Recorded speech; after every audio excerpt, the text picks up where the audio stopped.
مصر ترفض مرور القاذفة النووية الأمريكية ب 52 من الأجواء المصرية. السلام عليكم ورحمة الله وبركاته، أهلا وسهلا بحضراتكم جميعا. لما قلنا مصر كبيرة عليكم كان لازما الكل يصدق إن مصر كبيرة على أي دولة ممكن تفرض أمرها أو رأيها على المصريين. مصر كبيرة برئيسها وكبيرة بجيشها وكبيرة بشرطتها وكبيرة بالشعب المصري الأبي العظيم.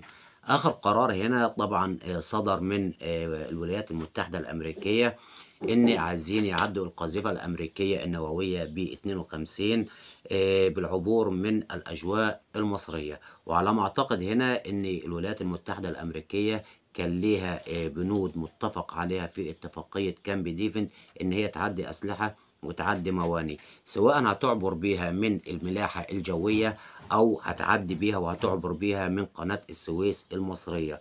ولكن هنا طلبت أكتر من مرة إن هي تعدي القاذفة الأمريكية النووية ب 52 ومصر رفضت.